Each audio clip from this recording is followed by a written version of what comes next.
The door always stuck a little when the weather changed. It had always been that way.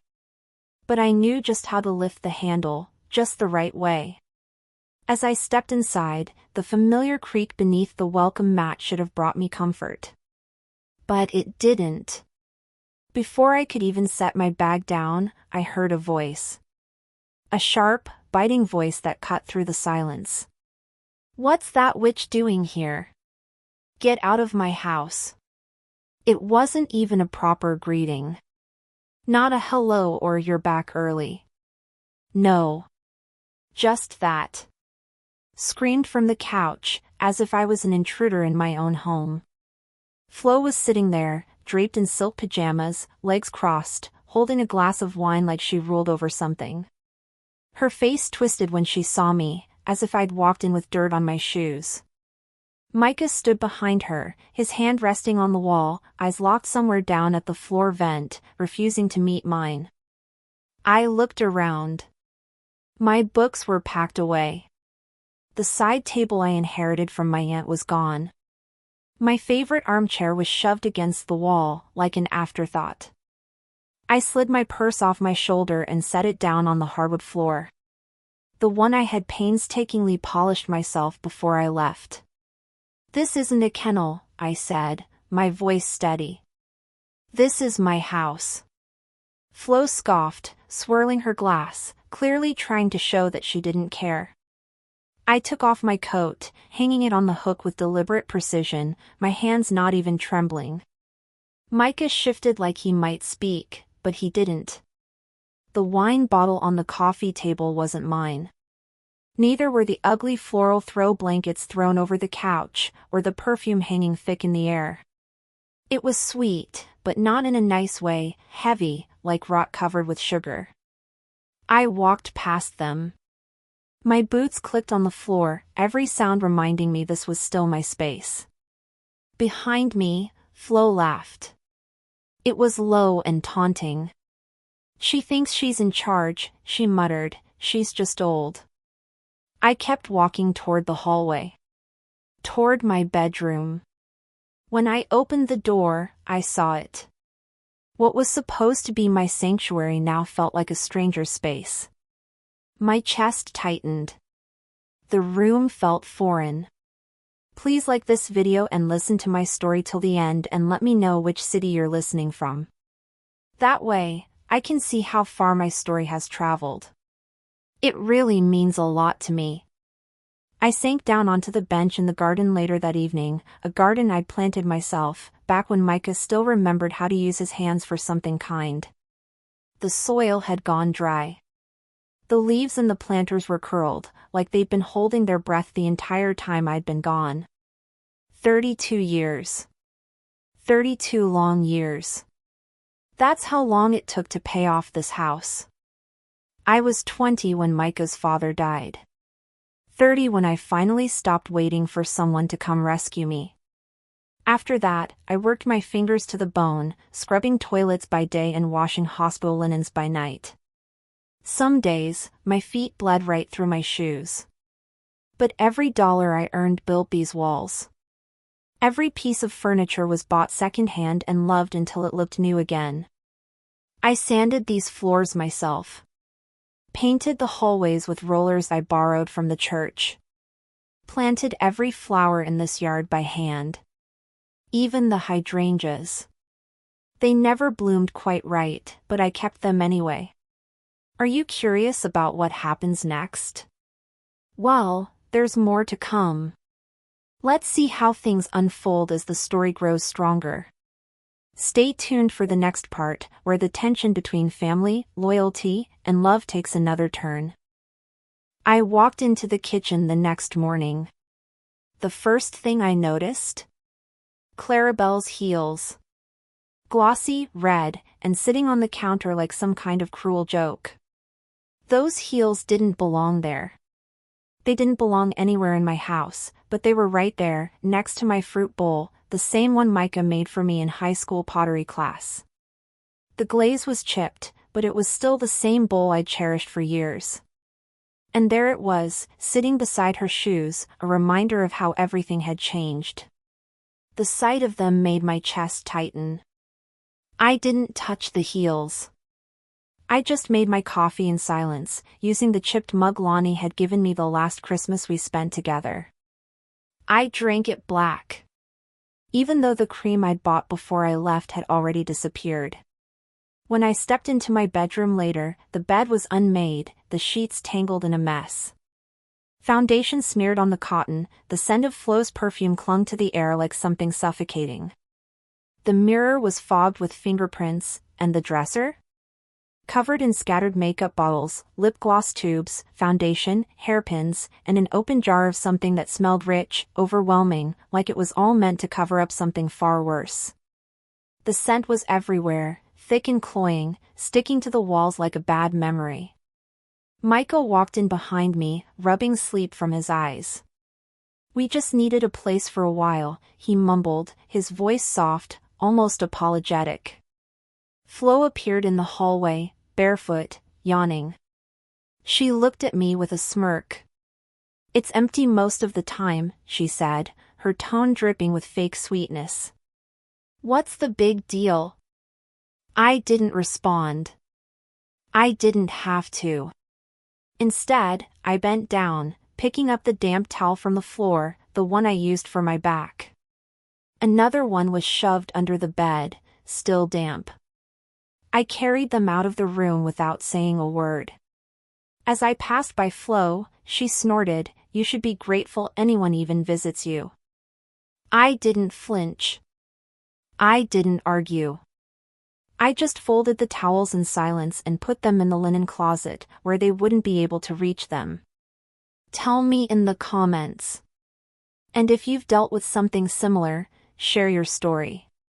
You're not alone. Subscribe for more stories about standing your ground and reclaiming your life. That night, I couldn't bear the smell of my room.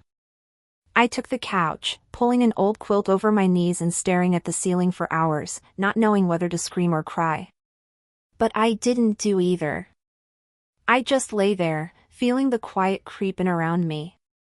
From behind the wall, I could hear them laughing again. Not the kind of laughter that makes you feel welcome, but the kind that makes you feel like a stranger in your own skin. The lights in my house stayed on long after they went to bed, casting shadows on the walls. I didn't sleep much. But I didn't sleep on the couch either. I lay in my own bed, my hands folded on my chest, listening to the low hum of the house I still owned. The house I had fought for. The tension is building. Will Lorette continue to hold on to her home? Will she get what she deserves after all this time? Stay tuned for the next part. Things are about to take a huge turn. The morning came too quickly. The house was quiet for once, a rare calm before the storm.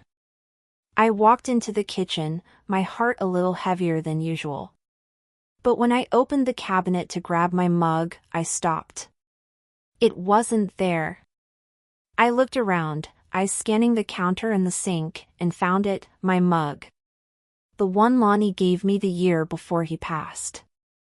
It was sitting in the sink, still damp, stained with a smudge of Clarabelle's red lipstick along the rim. The ceramic felt warm, as though it had just been used. I picked it up carefully, my fingers brushing the edge. It had been my favorite. White with a thin gold band at the top, a little uneven where the glaze bubbled. It was wrapped in newspaper when Lonnie gave it to me because we couldn't afford a box. I loved it more than anything I could have bought from a store. Seeing it treated so carelessly, like it didn't matter, sent a quiet tremor through my hands. My breath caught in my chest, but I washed it anyway. Slowly, scrubbing until the red smear faded, until the glaze shone again. My breath didn't steady until I set it gently on the towel to dry. Micah shuffled into the room then, rubbing his eyes, still clearly tired. He walked to the stove without acknowledging me, his phone in one hand. He reached for the cast-iron skillet, the one I saved for Sunday breakfasts. Crackling eggs into it, not once glancing in my direction. Behind him, Clarabelle was in the fridge, rummaging through it. "Why is this thing packed with old junk?" she muttered, pulling out a container I'd labeled before I left.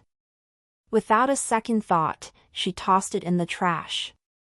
Then another. And another. "That's mine," I said quietly, my voice barely above a whisper. She blinked at me. "Then buy fresher stuff," she said, as if the food I had stored meant nothing. I didn't answer her. Instead, I looked over at the windowsill where my basil plant used to sit.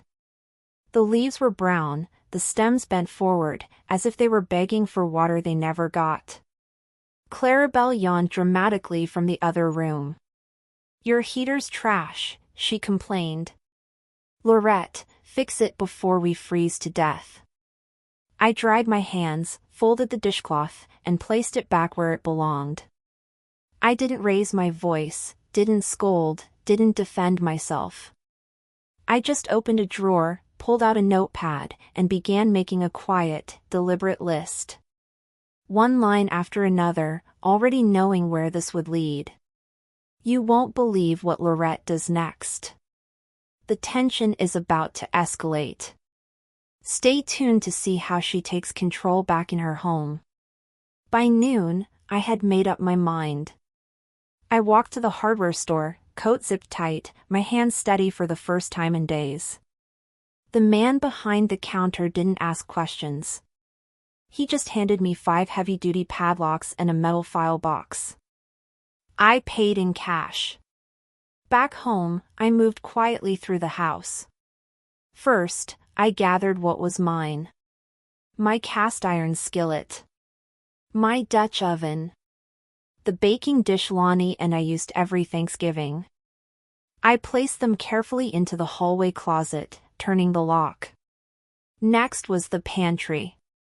I took the flour, the rice, the sugar, the canned beans, and every jar I'd preserved last fall. I locked it all up.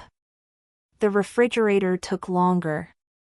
I cleared out what I'd bought since returning: milk, eggs, my container of homemade chicken soup. I wiped the shelves clean. Then I attached a chain through the handles and snapped the final lock in place. When I turned around, there she was. Flo. Standing in the hallway, barefoot, in one of my old cardigans, her mouth hanging open in shock. "What the hell is this?" she snapped, her voice sharp with disbelief. "You're insane. Who locks up a fridge?" I didn't answer. I just stood there, my hands calm by my sides. Michael walked in behind her, rubbing his face like he hadn't slept. "Mom," he said, voice tired, as though he couldn't even muster the energy to argue. "Please, we're your family. You can't do this." I looked at him. Really looked at him. He was no longer the boy I raised. His beard was unkempt. His eyes were dull. He looked more like a teenager avoiding chores than the man I'd tried to teach how to stand on his own. "Family," I said, my voice steady, "doesn't treat each other like squatters." Flo stomped past me, her steps heavy. She slammed the door to the guest room behind her. Micah just stood there, his hands dangling uselessly at his sides. He didn't say a word. I didn't argue. I didn't raise my voice. I walked into my room, opened the file box, and pulled out my house deed. Then I typed up a notice: 3 days to vacate. Unauthorized occupancy. I printed it, signed it, and placed one copy on the kitchen table and the other on the guest room door. If you've ever felt the sting of betrayal from those you trusted, you're not alone. Share your story in the comments. And don't forget to subscribe for more stories about standing up for yourself and taking back control. The locks were only the beginning. By evening, Flo found the notice. She stormed into the kitchen, holding it like it was some kind of punishment. "You're seriously kicking us out?" she screamed. "You think he'll ever speak to you again after this?" Micah stood behind her, silent as ever. I didn't answer. I just folded my dish towel, walked past them, and into the bathroom. Inside, I locked the door, leaned over the sink, and stared into the mirror. My face looked older under the harsh light, lined, pale, tired. But my eyes weren't cloudy. They were sharp. Finally, I wasn't waiting for kindness anymore. Things are escalating fast.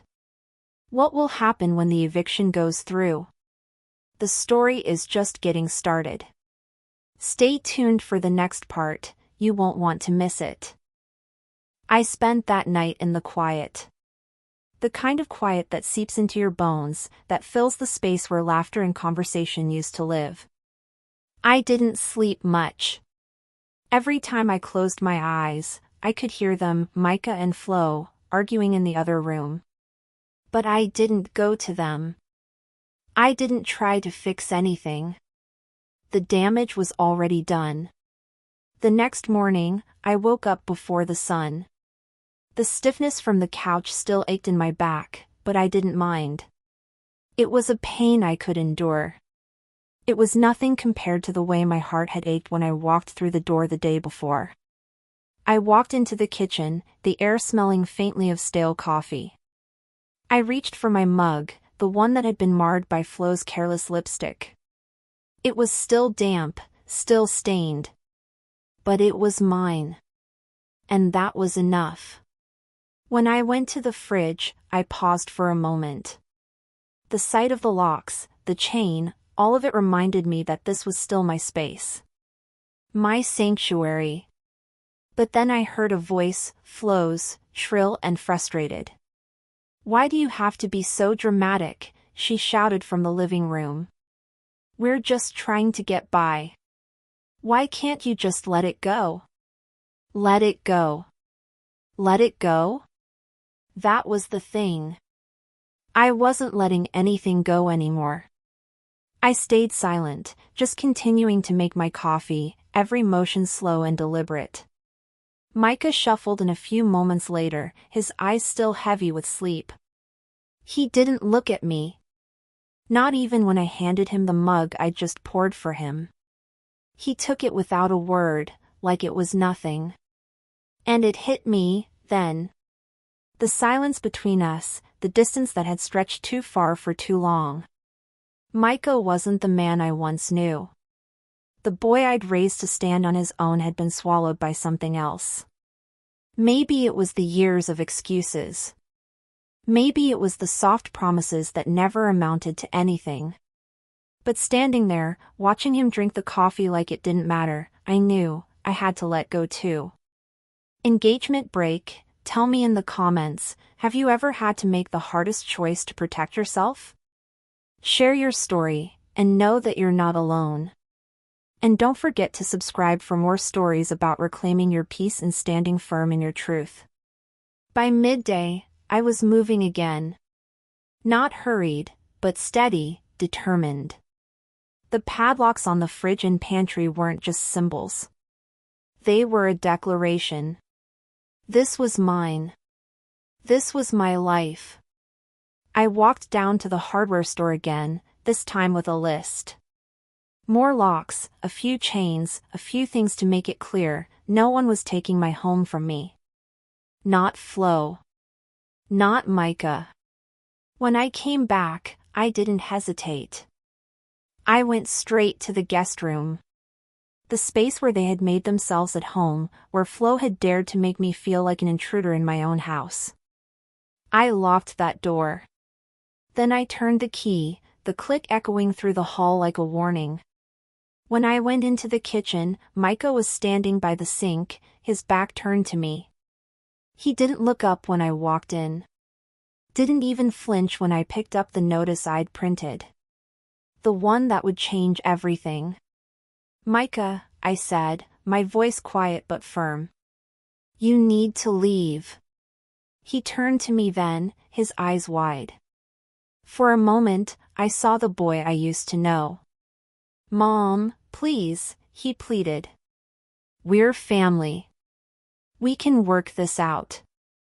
I shook my head. No, Micah. Family doesn't treat each other like this. You made your choice when you let her disrespect me in my own home. He opened his mouth to argue, but I held up my hand. I wasn't listening anymore. The storm is coming. Will Micah and Flo leave without causing more chaos? Will Lorette finally find the peace she deserves? The tension is mounting, and the next part is going to be intense. Stay tuned for the next chapter of reclaiming what's hers. The next few days were a blur of tension. The lock stayed in place, the notice remained on the table, and Micah didn't say much. He moved around the house like a ghost, avoiding eye contact, barely speaking. Flo, on the other hand, was relentless. She railed against me at every turn, calling me everything but my name, trying to break me down. But I didn't flinch. The day came when she packed her things, storming out in a fury. Her heels clicked against the floor as she stomped down the hallway, dragging her suitcase behind her like a queen retreating from battle. She didn't even glance at me as she passed, but I heard her mutter under her breath, something hateful. Micah left right behind her, no words, no goodbye. Just the heavy sound of the front door shutting. And then, there was silence. Have you ever had to take a stand and put your foot down for your peace? If so, share your story in the comments. And don't forget to subscribe for more stories about strength, peace, and reclaiming control over your life. It felt like a weight had lifted, but I knew it wasn't over yet. Micah would be back. Maybe not today. Maybe not tomorrow. But I could feel it in my bones, he would come back. He always did. But for now, the house was mine again. The scent of Flo's perfume was gone. The place felt clean, quiet, like it was finally breathing again. I took my time that night. Lit a candle. Ate at the kitchen table, like I hadn't done in so long. I folded laundry in peace. The silence in the house wasn't empty anymore. It was earned. What happens when Micah comes back? Will there be reconciliation or more heartbreak? Stay tuned, because the next part is going to take this story to an unexpected place. The days passed in a haze of quiet. The house, which had been filled with so much chaos and tension, now sat still, almost too still. I found myself walking through rooms that no longer echoed with their voices. Micah's footsteps were gone. Flo's laugh, sharp and hollow, was no longer bouncing off the walls. It was strange, this kind of silence. But it was mine. It was something I could live with. By the second day after they left, I realized that I hadn't looked for Micah's return. I hadn't been waiting for him to come back with apologies or excuses. For the first time in a long time, I was okay with being alone. Have you ever found peace in the absence of something you once feared? If you've ever had to reclaim your space, share your story in the comments. And don't forget to subscribe for more stories about standing strong, taking back control, and living for yourself. But just as the house began to feel like home again, I heard it. The sound of the front door creaking open. I didn't move at first. I stayed in my room, not out of fear, but out of readiness. Ready for whatever came next. The footsteps were heavier than I remembered. Slower. More deliberate. I knew it was Micah.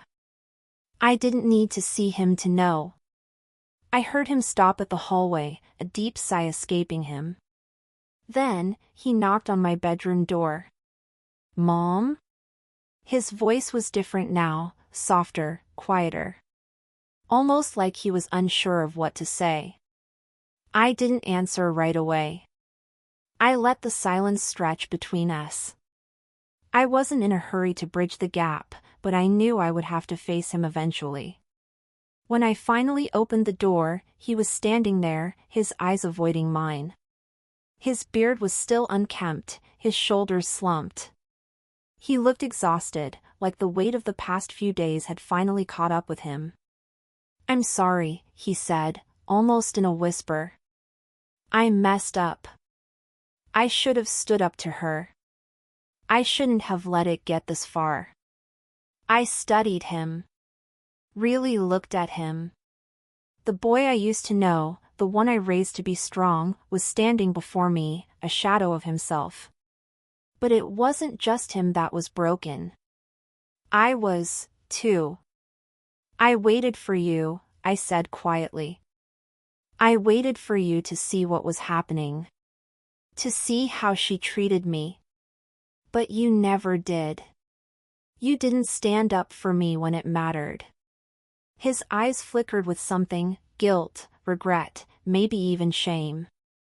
"I was scared," he admitted, his voice cracking. "I didn't know how to choose between you and her.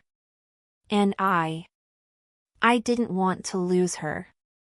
I shook my head. "You didn't lose her because you stood by me. You lost her because you didn't." He didn't respond. He just stood there, his hands hanging limply at his sides. And for a long moment, we both just looked at each other, the weight of everything hanging in the air between us. What will happen when Micah and Laurette face the truth of their relationship? Can they rebuild what was broken, or is it too late? Stay tuned as things start to shift once again. After a long silence, he finally spoke again, his voice barely a whisper. "I know I can't undo what's been done. But I want to try. If you'll let me." I didn't know what to say to that. Part of me wanted to hold on to the hope that we could rebuild. But the other part, the part that had spent years being disappointed, years waiting for him to choose me, wasn't so sure anymore. "You have a long way to go," I said, my voice steady. "But I'm not closing the door on you. Not yet." He nodded, his eyes filled with both relief and something deeper, something unspoken. Then he turned to leave, but not before he looked back at me. "I'll do better, Mom. I promise." The door clicked softly behind him, and I stood there for a moment, listening to the quiet. For the first time in years, the quiet didn't feel like a burden. It didn't feel lonely. It felt like a new beginning. Do you think Laurette made the right choice in opening the door to reconciliation? Or was it too soon? Share your thoughts in the comments. And remember, subscribe for more stories about reclaiming peace and finding strength in the hardest moments. Later that day, I sat out on the porch, sipping my coffee as the sun began to set. The air was cooler now, the wind gently rustling through the trees. For the first time in weeks, I felt the weight lift from my shoulders. Maybe things could still be repaired. Maybe the hurt wouldn't last forever. And then, as if on cue, I heard the faintest sound, a car pulling up. I looked up, my heart skipping a beat. It was Micah, back again, but this time, he wasn't alone. He had a bag in his hand, and behind him, I saw Flo, her heels clicking against the porch as she stepped into view. What will happen now that Flo is back in the picture? Will Micah's attempts at healing be destroyed by her presence, or is there a chance for something different this time? Stay tuned, everything is about to change again. I felt a tightening in my chest when I saw them together. Micah, carrying a bag, his eyes hesitant but hopeful. And Flo, following behind him with that look on her face. The one that said she had no intention of backing down. I didn't stand up, didn't move from my spot on the porch swing. I let them come to me. Let them make the first move. Micah stopped at the steps, looking at me, a quiet plea in his eyes. But Flo, she just stood there, arms crossed, eyes scanning the house like she was inspecting a piece of property. "Mom," Micah said softly. We need to talk." I nodded slowly but didn't say anything. Flo's presence irritated me. I didn't want her here. I didn't want her anywhere near my home, not after everything she'd done. But Micah, he was my son, and as much as it hurt, I couldn't completely shut him out. Flo cleared her throat and stepped forward, brushing past Micah without a second glance. "This house is a wreck," she said, her voice dripping with that familiar condescension. "You really expect to live in these conditions forever?" I didn't flinch. I didn't even look at her as I responded. "It's my house. You have no right to criticize it." She smirked, clearly enjoying the tension. "Oh, I know it's your house. But Micah's staying with me now. We're moving in together." I felt my stomach drop, but I kept my face neutral. Micah's eyes were on the ground, avoiding mine, and for a moment, the air between us felt like it was thickening, suffocating. "Mom, please," he said, his voice almost pleading now. "It's not like that. I know I messed up. But Flo and we talked. And I'm trying to make things right with you." I stood up then, slow and deliberate, and walked over to him. I didn't look at Flo. I couldn't. I could feel my patience slipping, but I kept it together. "Barely. Micah," I said, my voice steady, "you can try all you want, but your actions speak louder than words. I waited for you. I waited for you to see what was happening, and you didn't. You chose her over me." Micah's shoulders sagged. "I didn't know how to choose," he muttered. "I didn't want to lose you. I didn't want to lose her. And now you're losing both," I said quietly. "Because you couldn't stand up for what's right." There was a long silence. Flo stood there, smug, clearly enjoying the emotional mess she'd caused. But I wasn't about to let her get to me, not now. Have you ever felt torn between two people you love, caught between choices that felt impossible? If so, share your experience in the comments. And don't forget to subscribe for more stories of reclaiming peace, love, and standing firm in your truth. "I never wanted this to happen," Micah said after a long pause. "But I can't keep pretending. Not anymore. I have to make my own decisions now, Mom." I could feel my heart tightening in my chest. It wasn't just about Micah. It was everything. The house. The years I'd spent waiting for things to get better. I'd tried to keep everything together, but now it felt like the pieces were slipping away. "Then make your decision," I said, my voice trembling just a little. "But don't expect me to support you when you choose someone who disrespects me and everything I worked for."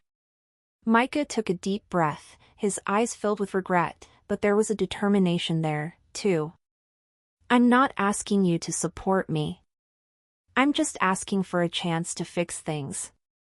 Please." I met his eyes, and for the first time in a long while, I felt a flicker of hope. It was faint, but it was there. Maybe we could rebuild. Maybe we couldn't. But Micah wasn't giving up. And neither was I. What will Lorette choose now? Will she let Micah back in, or has the damage been done? Flo's presence is still looming, and the tension is thicker than ever. Stay tuned, because things are about to shift again. I turned my back on them, walking inside the house. I needed space. Needed time to think. But they followed me, Micah first, then Flo, trailing behind like a shadow. I could feel their presence, thick and oppressive, as if they were testing the air in my home, wondering how much more I would tolerate. I went into the kitchen, making sure not to make eye contact with either of them. I didn't need to say anything more. Micah knew what I meant when I reached for the coffee pot. But it was Flo who broke the silence again. "This place is falling apart," she muttered, casting a glance at the chipped countertops, the mismatched furniture. No wonder you've locked everything up. I didn't answer her. Instead, I turned on my heel and walked out to the porch. I couldn't keep doing this, not with her in my house, not with the constant reminder of everything she had taken from me. Micah stayed in the kitchen for a moment longer before following me. His footsteps were heavy, hesitant. "Mom," he said again, this time his voice breaking, "please. I want to fix this." I looked at him, really looked at him. The boy I raised was still there, somewhere beneath the surface. And even though it hurt, deep down, I still loved him. I wasn't sure what was going to happen, or if things would ever truly be the same again, but for the first time, I felt like there was still a chance.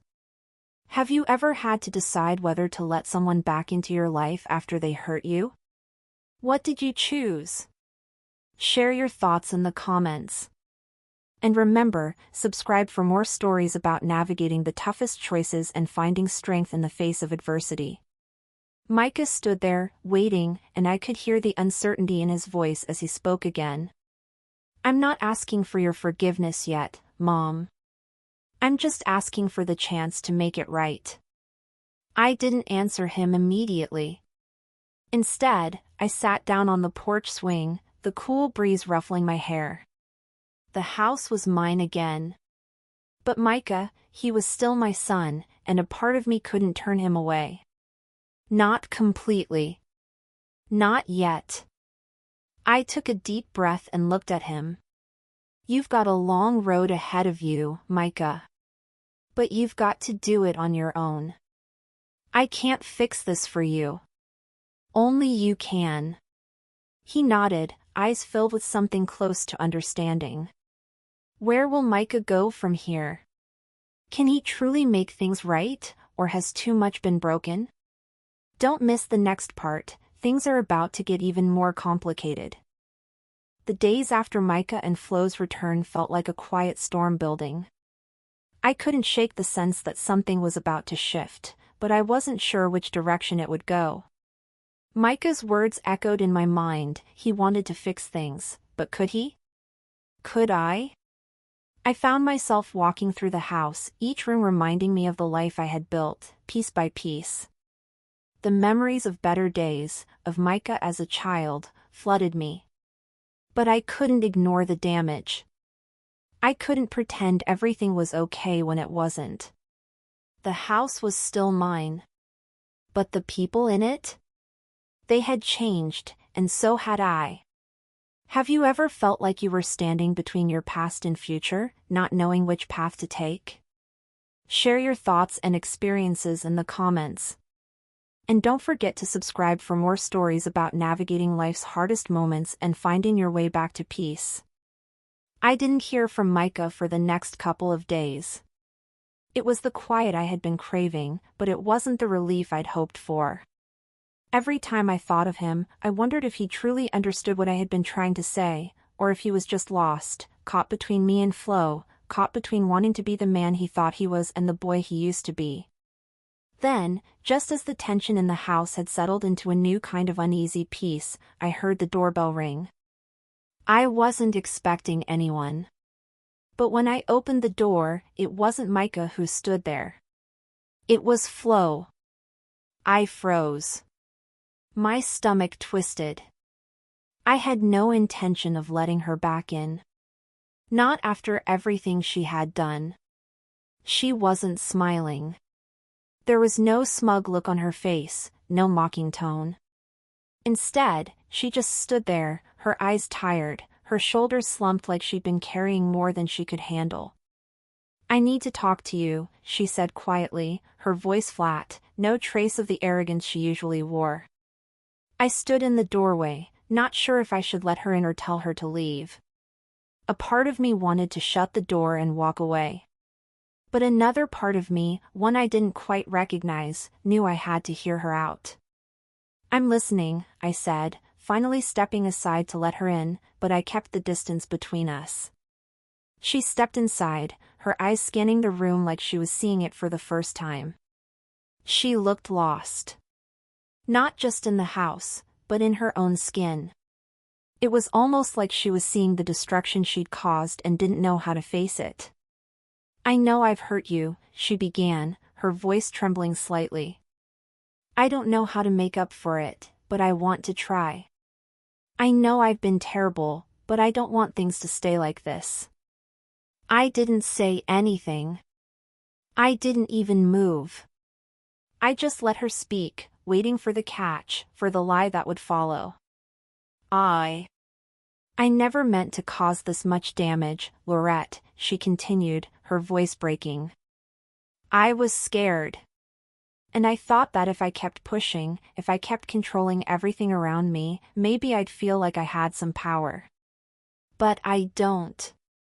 I'm just lost. I blinked, not sure how to react. Flo was the last person I expected to see like this. Vulnerable. I'd always seen her as the one in control, the one who could manipulate anyone around her with a glance. But now, standing in front of me, she seemed small. Is Flo really changing, or is this just another act to manipulate Laurette? And what will Micah think when he finds out? Keep watching, things are getting more complicated, and this story is far from over. I'm sorry for how I've treated you, she said, her eyes finally meeting mine. I've been selfish. I can't undo the past, but I'm hoping we can start over. Not as enemies. Not as strangers. I don't know what Michael wants, but I know I want to make this right with you. Her words were soft, and I could see the sincerity in her eyes, but I couldn't just forget what had happened. I couldn't forget how she'd undermined me in my own home, how she'd taunted me like I didn't matter. I'd spent too long waiting for people to respect me. For Micah to stand up for me. For Flo to acknowledge what I'd built. I wasn't about to just let it slide. You've hurt me in ways I can't just ignore, I said, my voice firm but not cold. But I can't pretend I didn't hear what you said. I can't pretend I don't see that you're struggling, too. I don't know if we can ever fix what's been broken. But we have to start somewhere. Flo nodded slowly, like she wasn't sure if she believed what she was hearing. But there was something in her expression, something that seemed genuine. Maybe this wasn't the woman I'd thought she was all along. I'm not asking you to forgive me right away, she said. But I need to try. I owe it to Micah, and I owe it to you. For a long moment, neither of us spoke. The weight of what she was saying hung in the air, and for once, I didn't feel like I had to respond immediately. I didn't have to make a decision now. Maybe, just maybe, I could give her a chance. For Micah's sake. For my own sake. What do you think? Should Laurette give Flo a chance to change, or is this just another manipulation? Leave your thoughts in the comments, and don't forget to subscribe for more stories about second chances and hard truths. I finally broke the silence. I'm not saying things will be easy. They might never be. But we can try to move forward. We'll see where it goes. Flo's face softened, just a little. Thank you, she whispered. She turned to leave, but before she stepped out, she paused at the door. Micah's been trying to make sense of everything. He's not the same person he was, Laurette. He's hurting, and I think, for the first time, he's ready to face the truth about us. About everything. I looked at her, surprised by the weight of her words. Was this really the beginning of something new? Or just another chapter in a long, painful story? How will Micah face the truth? And will Laurette be able to trust Flo's sincerity, or will her past actions be too much to forgive? The next part is coming up, stay tuned for what's next. I stood in the doorway, watching Flo leave, her footsteps heavy as she walked away from the house. The silence in the room felt different now, like something had shifted, but I couldn't tell if it was for better or worse. The weight of her words lingered in the air, but I wasn't ready to let it all sink in. Not yet. It was a few hours before Micah came back. I had been pacing around the house, unable to settle, when I heard the door open and close softly. I didn't turn around at first. I wasn't sure how to face him. Not after everything. But I knew he had to be here. He had to face me. Mom? His voice was small, hesitant. I turned to find him standing in the doorway, his face a mixture of exhaustion and uncertainty. He was still the same Micah I'd raised, but there was something else now, something that told me he had finally grown up, maybe in ways I hadn't expected. "I've been thinking about everything," he began, his voice shaky. "About you, about Flo, about the house. I've been avoiding everything. I thought I could just fix things by being with her, but I wasn't fixing anything. I was just running away from it all." I stood there, silent, waiting for him to continue. "I know I hurt you," he said, stepping closer, his eyes meeting mine. "And I know I've done things that can't be undone. But I want to make it right. I want to do better. I can't promise I won't make mistakes, but I want to try. I need to try." My heart tightened. How many times had I heard words like these? How many times had I waited for him to realize what was happening, to see that the choices he was making affected not just him but everyone around him? And yet, here he was, finally admitting the truth. Do you think Micah can really change, or is it too late for him and Laurette to rebuild? Let me know your thoughts in the comments. And don't forget to subscribe for more stories of facing truth and finding the strength to move forward.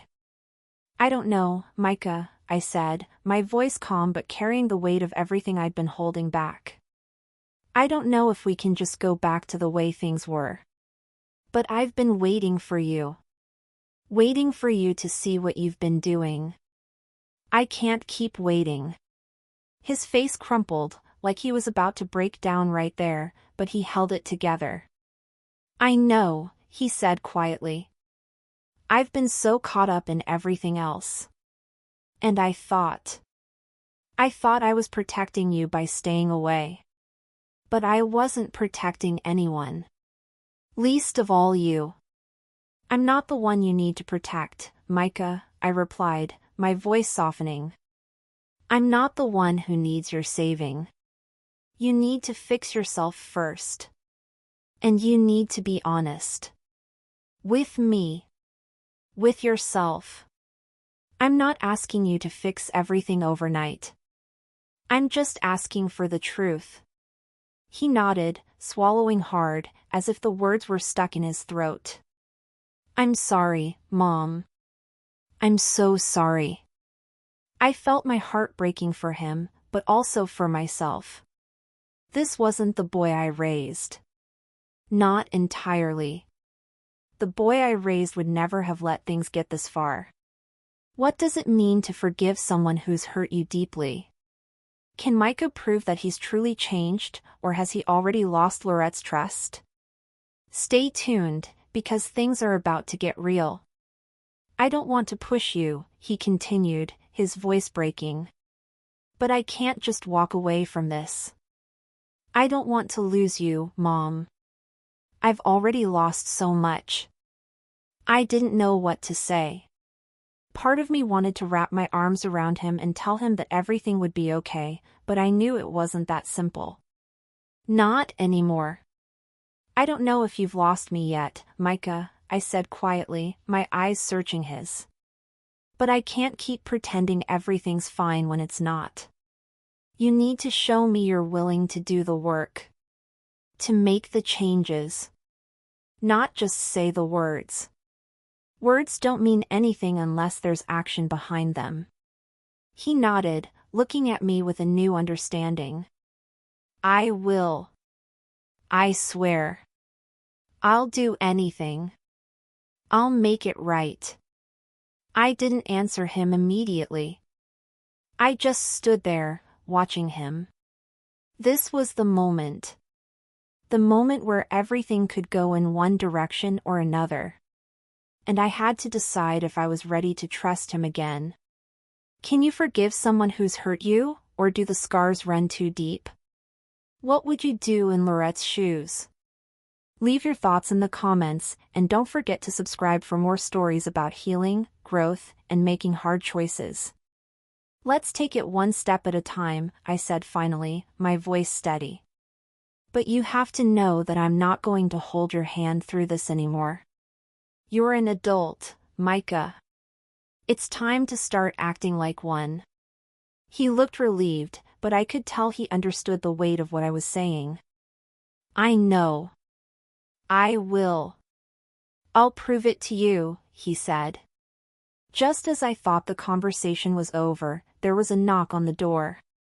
We both turned, and I saw Flo standing there again, looking even more uncertain than before.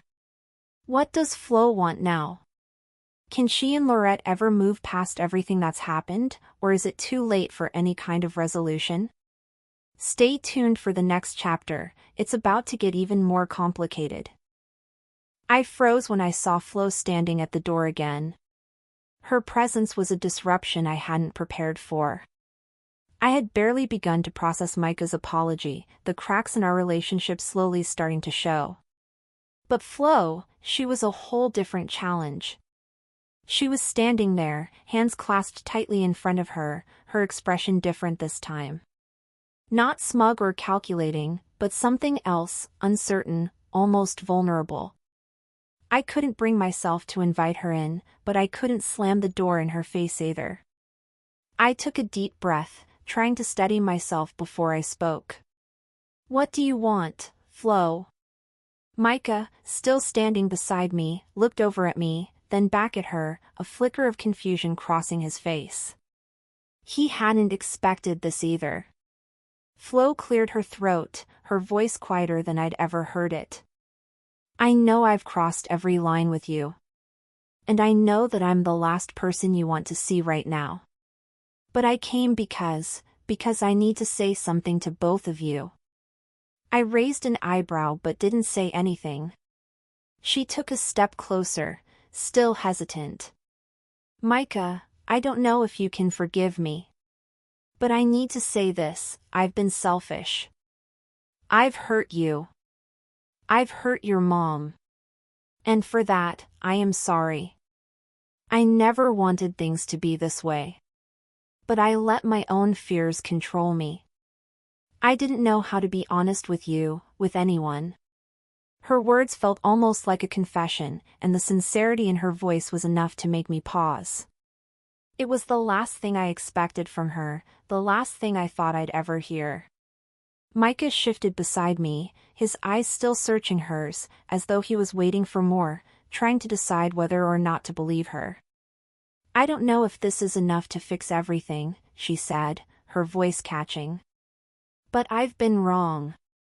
I want to try. For you, Micah. And for you, Laurette. I know I've been a terrible person to you both. I won't blame you if you don't believe me, but I need to try. I can't keep pretending like none of this matters. There was silence for a long moment. I wasn't sure what to say. My heart was still raw from everything that had happened, and part of me wanted to tell her to leave, to walk out and never come back. But another part of me that I didn't even recognize, knew this was a moment of truth. This wasn't about forgiving her right away. This was about understanding the depth of the mess we were all in. Can we ever truly forgive someone who's hurt us? Is it possible to rebuild something that's been broken for so long? Share your thoughts in the comments. And don't forget to subscribe for more stories about navigating tough relationships and finding your own peace. I don't know if I can forgive you yet, I said, my voice softer than I expected. But what I do know is that you've hurt us. You've hurt him. I nodded toward Micah. And the road back won't be easy. I'm not promising anything. But if you want a chance to make things right, you have to show it. You can't just say the words. Flo nodded slowly, her face pale but determined. I know. I don't expect you to forgive me. I just need a chance. A chance to prove that I can be different. That I can be someone you both can trust.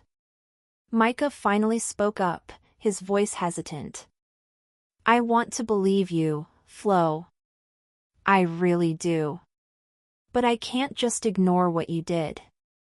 I can't pretend it didn't happen. I know, she replied quietly. I wouldn't ask you to. The tension in the room was palpable. I could feel it tightening in my chest. I didn't want to forgive her. I didn't want to let her back in. But there was something about her sincerity that made it hard to turn her away completely.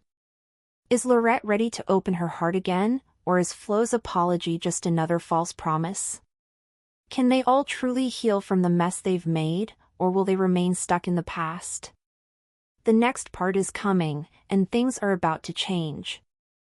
I don't know what to do with you, Flo, I said, finally breaking the silence. You've done too much damage. But, you're right. Micah deserves the truth. He deserves to see that you're actually trying. Flo's eyes filled with something, relief, guilt, hope. It was hard to tell. But she nodded, taking a step back. I won't ask for anything more right now. I just wanted to be honest with you both. And maybe if we start over, we can build something that doesn't have all this hurt attached to it. I didn't say anything for a moment. The weight of her words hung in the air, and I wasn't sure if I was ready to carry it. I don't know how this is going to work, I finally said. But if you're serious, you'll have to prove it, Flo. Actions speak louder than words. Micah glanced at me, then at Flo, his face unreadable. I could see him struggling with his own feelings. He didn't know what to believe. He didn't know if this was real, or if this was just another act. For the first time in a long time, I saw a glimpse of the boy he used to be, the one who wanted to believe in good even when everything seemed broken. What do you think? Is Flo's apology enough, or has too much been broken for any of them to truly heal? Let me know in the comments.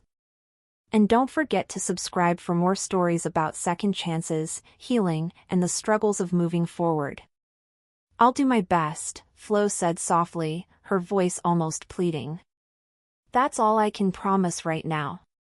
I nodded, not sure if I believed her, but somehow understanding that this was as much for Micah as it was for me. We couldn't keep living in the past, stuck in old patterns of hurt and resentment. If anything was going to change, it had to start with us.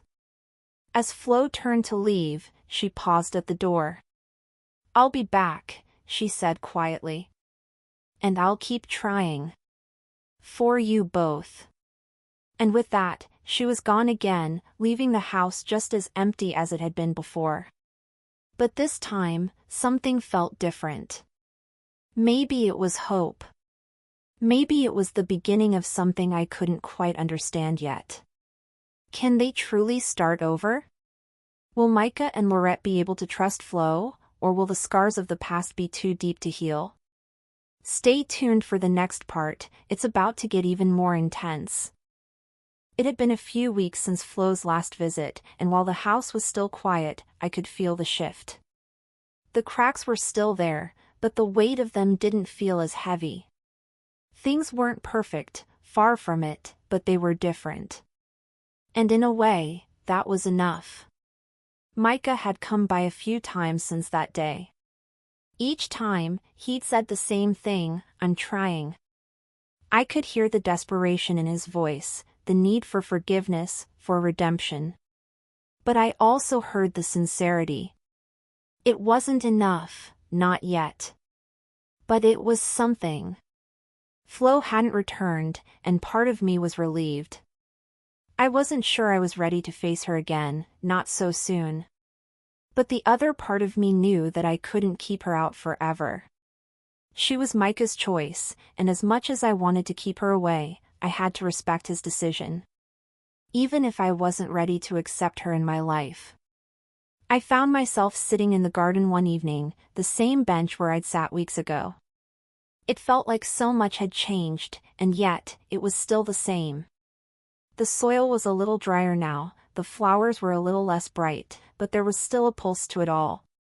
Just like me.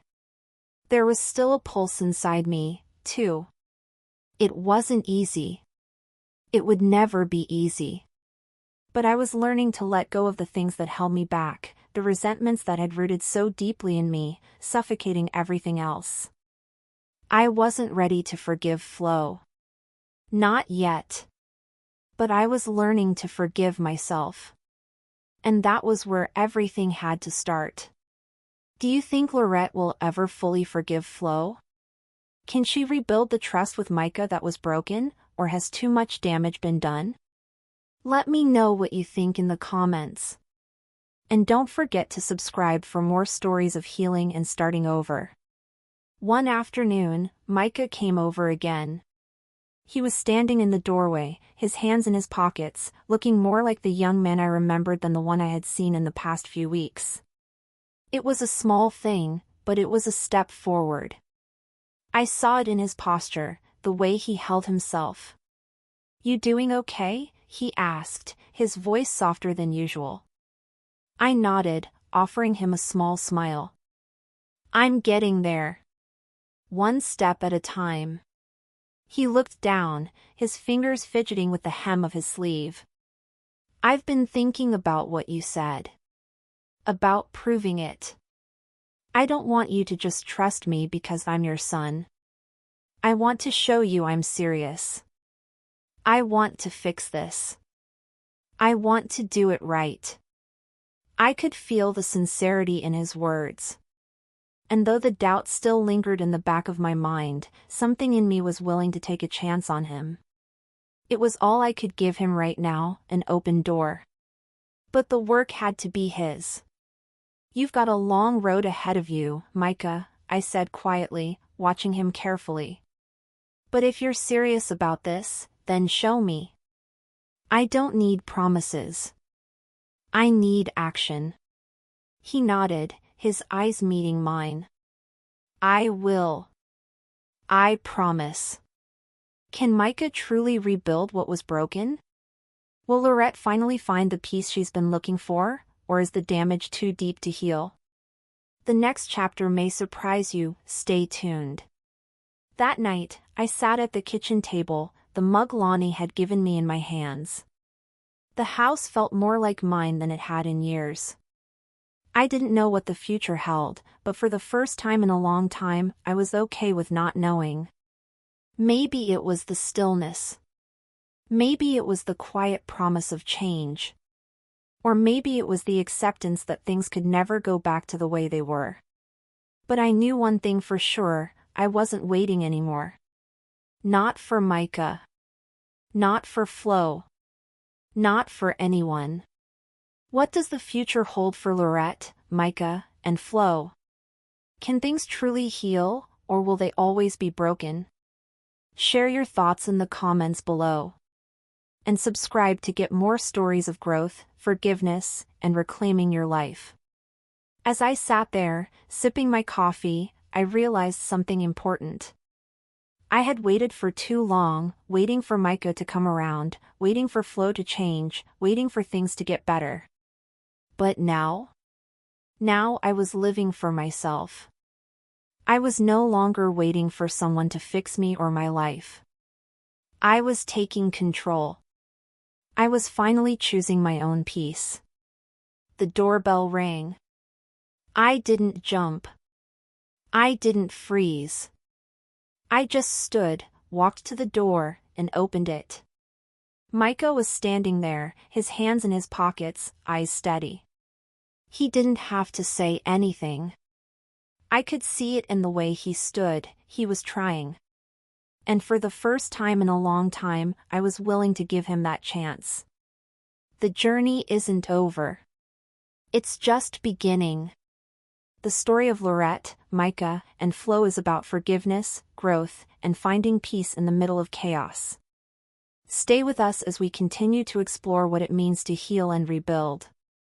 And just like that, the door was open, not just to Micah, but to everything I had been afraid to face. I didn't know if things would work out. But for the first time, I wasn't afraid to find out.